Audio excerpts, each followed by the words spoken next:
Já, sæl aftur og velkomin í ljóðamála og almannafæri. Ég verð aðeins svolítið utan við mig hérna að hlusta á ljúfa tóna Karls sem þið hafa fengið að heyra í byrjun og lok þáttanum undanfarið.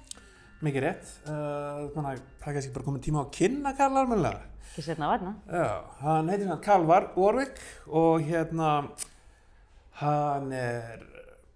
tónlistarmaður, tónlistarkennari og kannski aðalega myndlistarmaður, skilst mér, svona aðaljobbið hans. Og hann var alræmdur svona bara rétt fyrir síðust aldamót, bara 1999 eitthvað leis, fyrir að graffa risastóra engla hér og þar í Prag og var gómaður af lögreglunni og gaf þeim ítarlegan og langan fyrirlestur gildi lista og menningar í borgarlandslagi og þeir slepptu honum og báðum bara að gera þetta ekki aftur sem að hann segist ekki að vera að gera það mikið aftur. En svo eru einhverjar skrýtnar raddir íslenskar bakvið og mjög dularfullar og verða bara dularfullar áfram nema ef þið eru í þeim hópi sem að lúsles kreditlistan, þá verður þetta kannski örlítið skýrara. En við erum samt komin hingað aðalega til þess að kynna ljóðskáld og við byrjum á henni Soffíu. Já. Á henni Soffíu Bjarnadóttur sem er rithöfundur, skáld og bókmenntafræðingur. Hún hefur gefið út 2 skáldsögur og 2 ljóðabækur og svo er væntanleg splungun í ljóðabók núna á þessu ári. Mikið rétt. Bækurnar sem eru komnar út, þar erum við að tala ljóðabækurnar Beinhvít skurn og Ég er hér og svo skáldsögunar Segulskekki og Hunangsveiði. En segulskekkja var þýdd á frönsku sem ton ave moi, eins og heyrist þá lærði ég þýsku en ekki frönsku í menntaskóla. En Soffía, hún samdi líka leikritið Erfidrykkjuna fyrir Listahátíð í Reykjavík og Borgarleikhúsið. Já, svo hefur hún líka ritstýrt bókum og víða kennt námskeið í skapandi skrifum. En hvað er betra en að lesa upp ljóð umkringdur bókum? Hann Atli Sigurjónsson ákvað allavega af þeirri ástæðu að hitta Soffíu í fornbókabúð á Hverfisgötu sem þið kannist kannski við. Þannig að núna skellum við okkur í bókina og hlustum á Soffíu. Var óvinn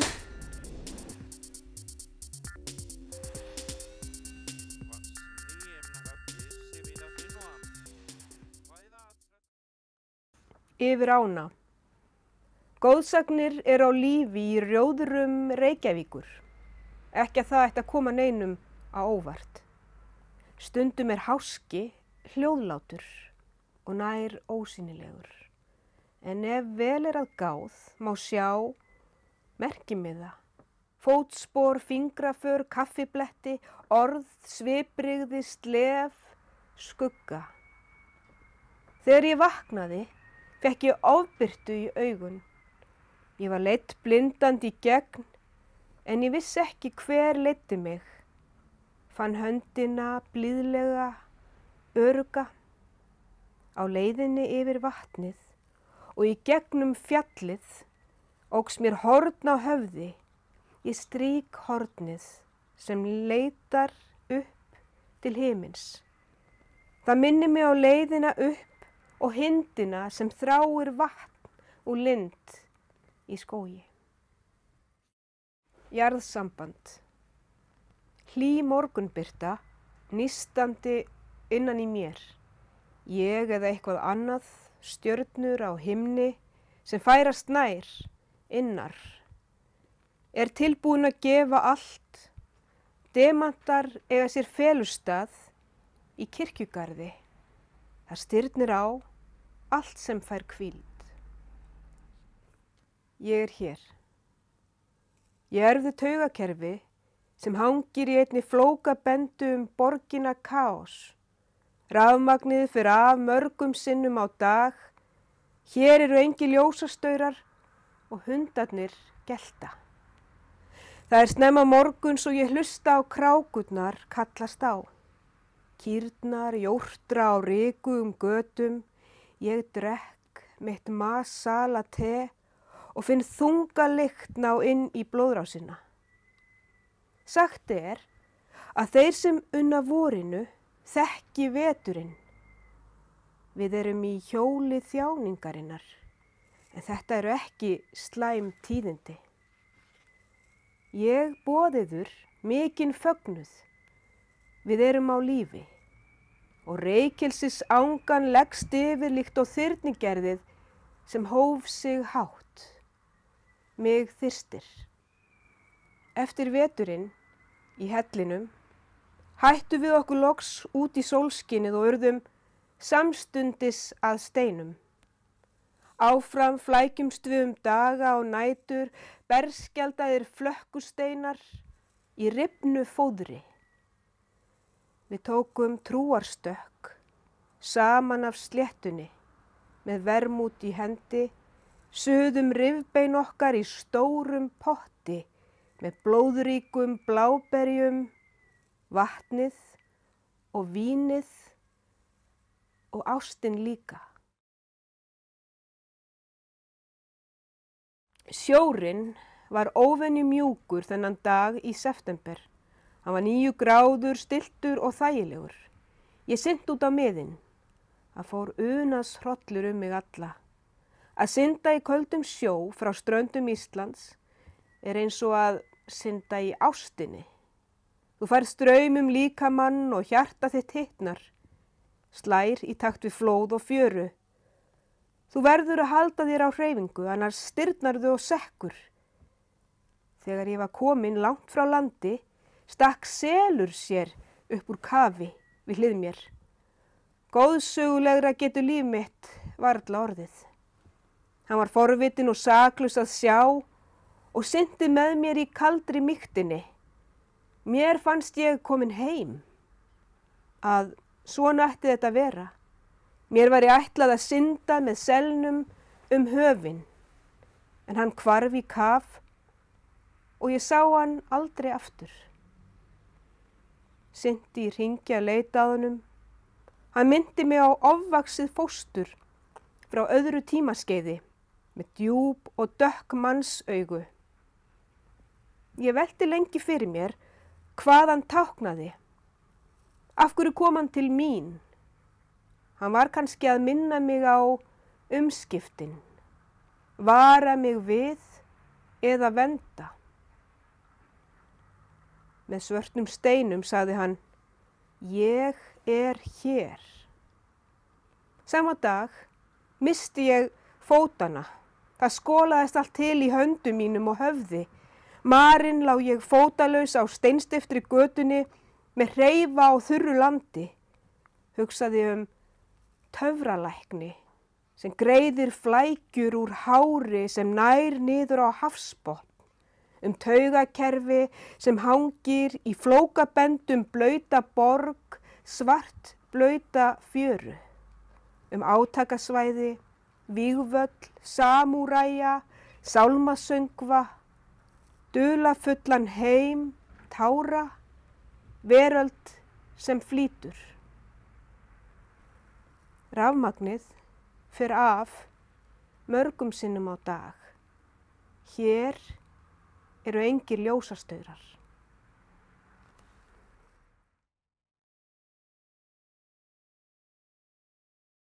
Hún er ekki endilega uppáhaldsbókin mín, en hún hefur haft mikil áhrif á mig og þetta er frábær bók og hún heitir Women Who Run with the Wolves eftir Clarisu Pinkola Estes sem hún er jungisti sálgreinir og skáld og frá Mexíkó og þessi bók hún er samansafn af mörgum sögum og sögnum, þjóðsögum, flökkusögum, goðsögum sem tengist, sem hún síðan leggur út af, hún Clarissa leggur út af og þetta er í rauninni svona ferðalag, innra ferðalag inn í sálina og kven hugan og er bara svolítið magnað sko og heilandi verk. Það fullt af flottum sögum, það bæði hægt að lesa hann í heilu lagi og hún er svolítið hefi í þessi bók sko, en það er líka hægt að taka fyrir bara, þetta 20 sögur sem hún síðan sko túlkar og þetta bara mjög valdeflandi og feminist verk sem ég mæli með fyrir bæði konur og kalla. Já, samkynnin minn hljóp víst út til að prenta ljóð, en það af því að hann nefnilega næstur og bað mig að kynna sig. Á meðan hann gerði nokkrar öndunaræfingar og svo greip hann með sér tímaplanið og sagði eitthvað yfirgefna lestateina og kirkjugarða. En það kemur vantarlega í ljós á eftir og ég geri bara eins og mér sagt og kynni hann hér. Hann sem sagt Ásgeir H. Ingólfsson að fullu nafni, svona fyrir það sem ekki búin að lesa kreditlistan á eftir. En hann hefur gefið út þessar 2 ljóðabækur, Grimm, ævintýri og Framtíðin. En Framtíðin hefur verið þýdd á ensku sem The Future, svona fyrir ljóðþyrsta útlendinga. En svo vill hann líka meina að næsta ljóðabók sé alveg að verða tilbúin, hvað sem það nú þýðir. Hann fæddur á Akureyri og hefur búið þar, í Reykjavík, á Laugavatni, á Sauðárkróki og í Lengenfeld í Austurríki, Southampton á Englandi og svo á 3 stöðum í Tékklandi, Prag, Tabor og Zlín.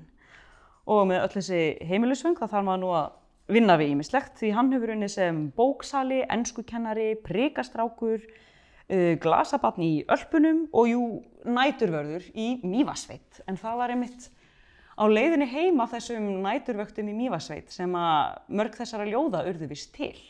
Þeir eru svo ljóðrænir þessir þjóðvegi fyrir norðan. En núna, þegar hann ekki að fremja ljóðlist á börum Prag og Akureyrar, starfar hann sem menningablaðamaður, þýðandi og allra handa farandverkamaður í textasmíðum. Og já, skrifa reglulega fyrir Stundina og Lestina á RÚV. Auk þess ritstýrir hann Menningarsmygli sem er vefsíða, sem við þekkjum væntanlega flest, en þar líka hægt að nálgast allar upplýsingar ljóðamála. Smygl.is er þetta. Og það galdramaðurinn Darrell Jónsson sem ætlar að taka hann upp og hann svo snar í snúningum að hann bæði hérna í stúdíóinu að taka mig upp og svo ætlar hann að stökkva yfir og taka upp hann Ásgeir nokkrum sekundum seinna. Svo ég segi bara Darrell og Ásgeir, gjörið þið svo vel.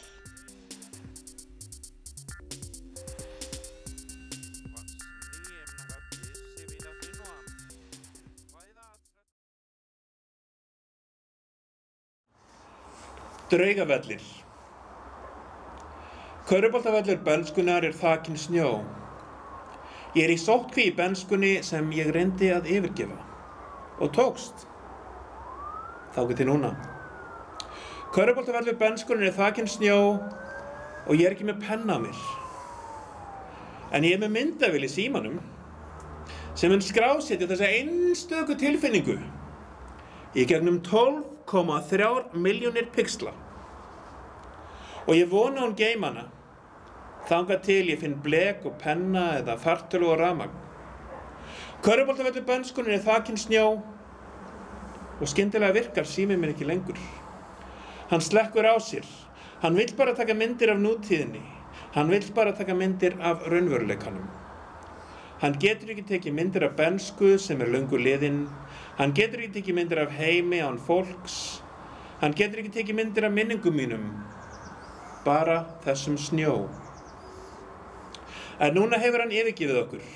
Núið mun ekki snúa aftur fyrr en í vor, eða næsta ár, eða árið þar og eftir. Kannski förum við á mis við nútímann, kannski eru við draugar með snjallsíma sem virðast virka, alveg þangað til við reynum að taka myndir, til að reyna að sanna tilvist okkar. En þar sem við erum ekki til, þar sem götun eru auðar, og þú ert ekki í alvörunni að ganga upp þessa götu, sem þú heldur þú sért að ganga, þá vitaskuld ómögulegt að taka mynd af körfuboltavelli bernsku þinnar. Þú þarft bara að muna þessi orð og hvísla þeim næst þegar þú hittir alla hina draugana, fasta í eigin bernsku, fasta í eigin minningum. Og þú getur hvíslað þeim í þeirri von að þetta sé tímabundið ástand og að á endanum munum við líkamast á ný þegar kófinu linnir.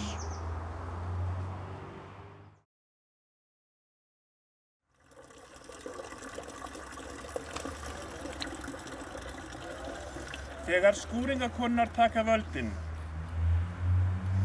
Þegar skúringakonurnar taka völdin þurfa allir að fara úr skónum. Þegar skúringakonurnar taka völdin verða þeir sem afstóla of snemma fyrstir upp á veggnum. Þegar skúringakonurnar taka völdin verður heimurinn tandurhreinn. Nei! Þegar skúringakonurnar taka völdin verður aldrei skúrað framar og heimurinn verður skítugur og heiðarlegur. Það er ekki eining þetta. Þetta gæti ollið stjórnarslitum. Við erum ekki allar eins þótt að þið haldið það. Sumar okkar hata að skúra, aðrar okkar elska það. Sumar okkar hata þá sem láta okkur skúra svo mikið að þær vilja láta þá skúra. Sumar hata skúringarna sjálfar og vilja enginn þurfa að skúra framar. Sumar elska að skúra og vilja láta alla aðra skúra líka. Þegar skúringakonurnar taka völdin munu allir forsjórar heimsins þurfa að vinna launalausa yfirvinnu við að nudda þeim bakið, axlirnar og ökklana. Þegar skúringakonurnar taka völdin verður heimurinn tandurhreinn.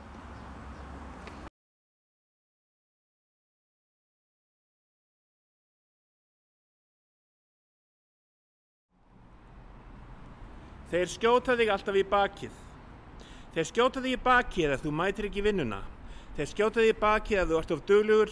Þeir skjóta þig í bakið ef þú ert of latur. Þeir skjóta þig í bakið ef þú lýgur. Þeir skjóta þig í bakið ef þú segir satt. Þeir skjóta þig í bakið ef þú kýst rangt. Þeir skjóta þig í bakið ef þú kýst rétt. En þeir skjóta þig samt ekki lengur í bakið. Þeir eru hættir því. Þeir eru búnir að uppgötva metafóruna og núna leyfa þér náðarsamlegast að lifa. En þú var alltaf verstu vextin í bankanum. Þú var alltaf versta matinn í kjörbúðinni. Þú færð aldrei vinnuna sem þið dreymir um. Þú færð aldrei ástíðina sem þið dreymir um. Þú færð aldrei það sem þið dreymir um í lífinu af því það er búið að skjóta þig í bakið.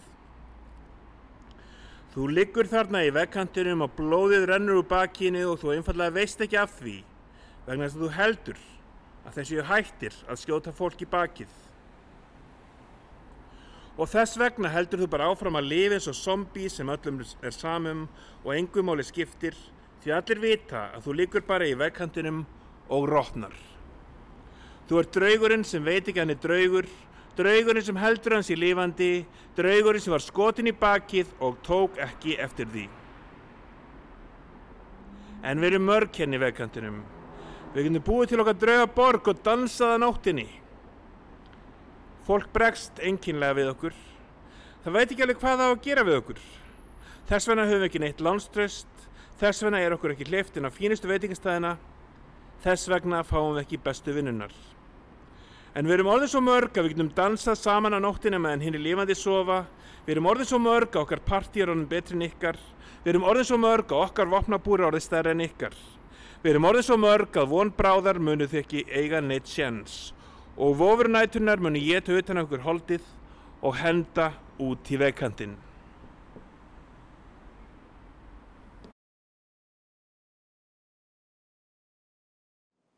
Suður. Ég man hvítuna. Þessa fullkomnu hvítu. Þegar þú hvarfst inn í snjóinn. Allir þessir 90 sentimetrar af þér. Ég man líka, þegar þú hvarfst í fangelsi einhvers staðar á milli Aþenu og Prag. Eftir það fann ég farsíma og internetið og kom fyrir örflögu undir húðina á þér, á meðan þú svafst. Krossarnir eins og spýtukarlar, svo langt sem augað eigir, svo langt sem augað sér. Jafn langt suður og þið getur dreymt. Bein í jörðu, bein í hafi, bein löngu útdauðra sjávarskrimsla. Galapagosbein, kengurubein, gramelubein og sverdýrabein, mammútabein, ísbjarnabein, bein sem ennþá eru inni í líkumum, beinasekkjum. Og svo allan hringinn í kringum jörðina. Mín bein, bak við þig. Undir þig, undir þér.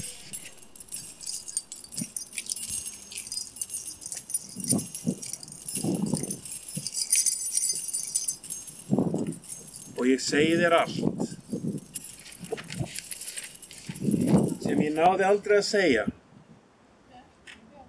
á meðan þú starir í tómar augtóttir. Heyrir ekki orðin sem þú hefur beðið eftir að heyra. Ég segi þér frá ævafornum fjársjóðum fjölskyldunar á fjarlægri eyju sem þar ennþá, mörgum öldum seinna. Af því að hlustar enginn almennilega á talandi beinagrindur. Að vera eða ekki að vera ekki spurning sem þér dettur í hug þegar hauskúpan svarar. Þú horfir bara á skítinn og moldina sem hangir á beinunum mínum, brotin úr frosinni jörð, klakin á fingrunum á mér, þegar ég snerti þig einu sinni enn. Og ég veit að þú munt aðeins hlusta, skilja þegar þinn tími kemur. Brotinn spegill. Augun eru spegill sálarinnar, af því ég sé ekkert annað. Sé engan munn, enga höku, engar tennur, ekkert bros, enga grettu. Hári liðast og þú lítur til mín og kannski ertu að ulla á mig. Kannski ertu ekki manneski undir grímunni, kannski ertu úlfur með mennska augu, glískjart krabb með mennska hárkollu. Kannski ertu ekki, bara gríma á baku grímu, fuglahræða, vélmenni. Kannski gríman til þess að fela útvarpstækið sem geymir rödd þína. Kannski gríman til þess að fela það að ég einn eftir. Síðasta manneskjan á hnettinum. Við erum öll síðasta manneskjan á hnettinum. Þegar við hverfum öll, verðum ósýnileg eins og ósýnileg veira. Banvæn eins og munnvatn og hósti og faðmlög og handabönd og önnur gereyðingarvopn. Nei, já, velkomin aftur. Þetta var, geggjað, takk fyrir þetta. Veitu, hvar voru þið náttúrulega? Heyrðu, fengið þetta hérna, vera að finna próf. Við vorum bara fyrir ofan. Þar eru svona, eins og þið heyrið lestina hérna sko stundum. Já. Og þær eru lestatíðina sem eru ekki yfirgefnir en þeir eru svona frekar vel faldir. Og það koma lestir svona óreglulega þannig að við þurfum að stökkva í burtu nokkrum sinnum. Og horfði beint í augun á lestarstjórunum og þeir horfðu grimmilegi tilbaka hvað í fjandanum við erum að gera hérna. Æ. En býtu, voruð þið ekki líka í einhverjum kirkjugarði? Herjú, við fórum upp í Vísirad og á hæðina þar er svona, Vísirad kirkjugarðurinn er svona, þetta er svona, það sem öll frægðarmenni Tékklands á 19. öld og svona fram á 20. Eru grafin. Það sé svona það bil fullur núna sko. Og Jan Neruda og Božena Nemcova sem var svona, hvað skal ég segja, Guðrún frá Lundi, 19. aldarinn í Tékklandi, voru meðal ljóðskálda sem fann hana sko. Og líka Karel Hynek, Makka. Já, sem samti Maj-ljóðið fræga. Akkurat. Það er einmitt gaman að segja frá því að í Tékklandi 1. maí ekki bara dagur verkalýðsins, heldur líka hátíðisdagur elskenda. Og þá á maður að fara og kissa elskhuga sinn undir kissuberjatré eða öðru blómstrandi té til þess að halda loganum í sambandinu. Eða reynda að segja sumir að það sé til þess að kærastaðin halda áfram að vera falleg. Veit ekki alveg hversu flott það er, en fær maður ekki líka einhver plússtig ef maður kissist nálægt þessari frægu styttu af Makka? Jú, það er alveg 10 aukar í hjónabandi sko. Og en það er líka, ég man ekki alveg hvernig það er, eitthvað svona með að þú klikkar á sig þá verður þetta ógjafa næsta ári, þannig að það hefur margir klikkað fyrir árið sko, miðað við hvernig síðasta árið hefur verið. Já. En í þessum kirkjugarði er ekki líka fleiri grafir? Jú, það eru fleiri artistar eins og Čapek-bræðurnir og Smetana, Dvořák og hvað heitir Mucha, listamaðurinn? Og fyrsti maður sem ég hitti, sko, þegar ég komin í garðinn var markaðasti knattspyrnumaður hérna 20. aldarinnar, hann Jósef Bíkan. Já, heyrðu, ég held að þetta sé bara gott táknum að það sé komin tími til að slútta þessu, svona áður en Ásgeir fer alveg og flug í Ég er rétt að byrja hérna. En við bara þökkum enn og aftur fyrir okkur og hvetjum ykkur til að vera ljóðamála á almannafæri við öll tækifæri.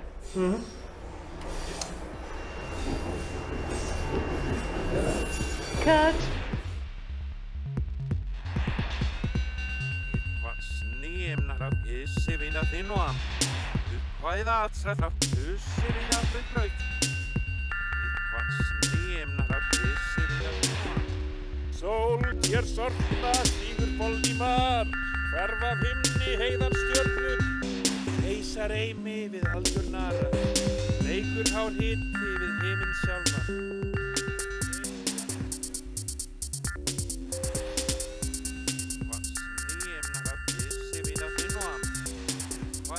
That's